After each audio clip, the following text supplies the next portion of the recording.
हरिओम. अवधूत चिंतन श्री गुरुदेव दत्त श्री स्वामी समर्थ. रिलेचेस काकू या आपल्या चॅनलवर तुमचे मनापासून स्वागत करते आणि व्हिडिओला सुरुवात करते. तुम्ही या चॅनलवर नवीन असाल तर लाईक शेअर आणि सबस्क्राईब करायला विसरू नका. तुमचे एक लाईक आणि सबस्क्राईब आम्हाला पुढे जाण्याचे बळ देते. चला तर व्हिडिओला सुरुवात करूया. बघा, 14 जून 2026 ला अमावस्या चालू झालेली आहे. तर ही अमावस्या 12 वाजून 20 मिनिटांनी चालू होते, तर ती सोमवारपर्यंत आहे. तर 15 जून 2026 ला आपण सोमवती अमावस्या आणि जी आपल्याकडे म्हणजे सूर्याने पाहिलेली अमावस्याची आपण तिथी धरतो, तर ती आपल्याला सोमवती अमावस्या धरायची आहे. ज्या काही तुम्हाला उपाय म्हणजे सेवा करायची आहे, ते ह्या अमावस्येच्या म्हणजे सोमवती अमावस्येच्या दिवशी करायचे आहे. आणि आपल्या हिंदू धर्मामध्ये सोमवती अमावस्येला खूप महत्त्व आहे. आणि अमावस्येच्या दिवशी ज्या काही तुम्ही सेवा करताल, जे काही दानधर्म करताल, त्याला बरोबर म्हणजे पुण्य प्राप्त होते. तर ह्या आपल्याला सेवा काही गोष्टी आपल्याला आवर्जून ह्या अमावस्येच्या दिवशी करायच्या आहेत आणि काही गोष्टी आपल्याला टाळायच्या आहेत. तर त्या कुठल्या गोष्टी आहेत हे बघण्यासाठी व्हिडिओ शेवटपर्यंत नक्की बघा. तर बघा, आपण म्हणजे हे सोमवती अमावस्येच्या दिवशी आपण तर्पण श्राद्ध करायचं आहे. तर तर्पण श्राद्ध केल्याने आपल्या ज्या काही घराला म्हणजे पितृदोष जे काही लागलेले असतील, जे घरात आपल्यामध्ये काही आपल्या नकारात्मक ऊर्जा असतील, जे काही म्हणजे आपले कुठल्याही कामामध्ये अडचणी वगैरे पितृदोषामुळे आपल्या अडचणी होत नाही. जे काही घरात आपल्या किरकिर असते कधी-कधी, कारण आपल्या पितृ जर शांत नसतील, तर आपल्या मागे काही ना काही दोष चालू राहतात. आपल्या घरात काही ना काही अडचणी येतात. तर हे पितृदोष शांत करण्यासाठी आपल्याला तर्पण श्राद्ध करायचं आहे.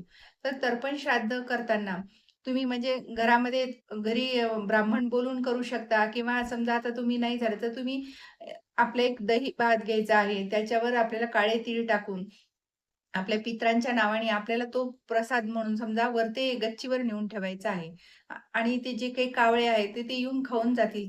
तेव्हा आपले म्हणजे पितृ आपल्यावर कृपा करतील आणि आपल्यासाठी शांत होतील. जो काही पितृदोष असेल तर तो आपले तर्पण श्राद्ध केल्याने आपल्या निघून जातो. तर हे म्हणजे तर्पण आपल्याला ह्या सोमवती अमावस्येच्या दिवशी आपल्यासाठी खूप महत्त्वाचा दिवस आहे आणि पितरांसाठी खूप खास दिवस आहे. तर आपण हा तर्पण विधी म्हणजे आवर्जून करायचा आहे.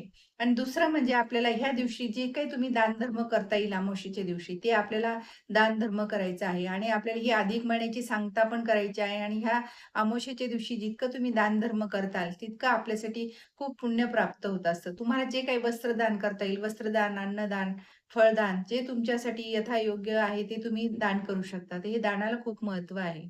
आणि काही गोष्टी म्हणजे आपल्याला तर आपल्या म्हणजे गोमातेची सेवा करायची आहे. ती गोमातेची सेवा तुम्ही तिथं म्हणजे गाईचे जिथं गोठ्यामध्ये जाऊन तुम्ही करू शकता किंवा तुमच्या घरासमोर जरी गाय आली, तर तिची सुद्धा आपल्याला सेवा करायची म्हणजे तिची आपल्याला पूजा करायची आहे.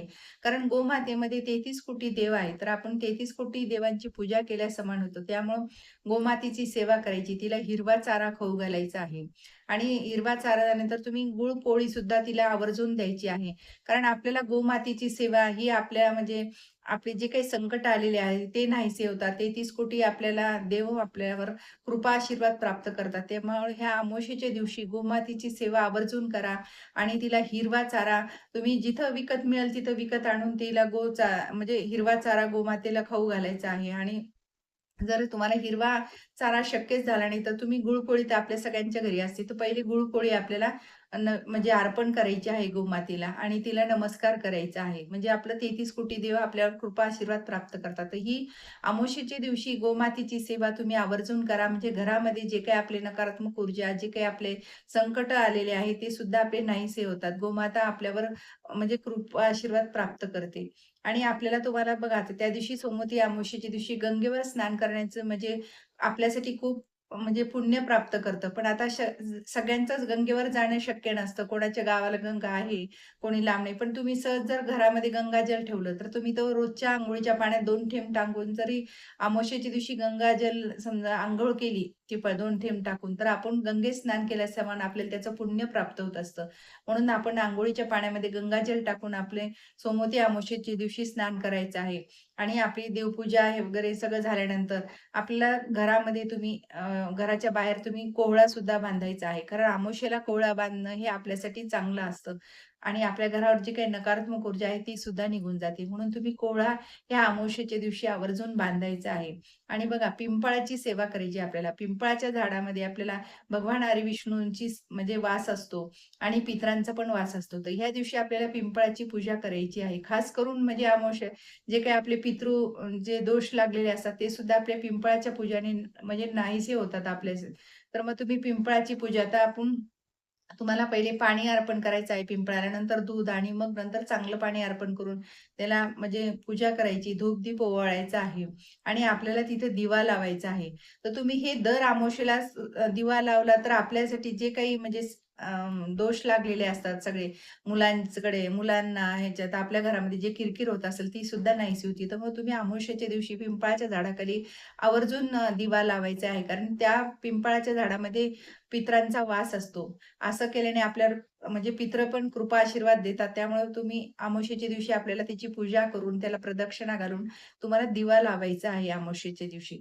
आणि आपल्याला गोसेवा तर झाली, पिंपळाची झाली आणि आपल्याला म्हणजे कोहळा बांधायची ही सेवा झाली. तर आपल्या आता काय गोष्टी टाळायच्या आहेत, की कुठल्या गोष्टी केल्याने आपल्या घरावर म्हणजे दोष लागतात.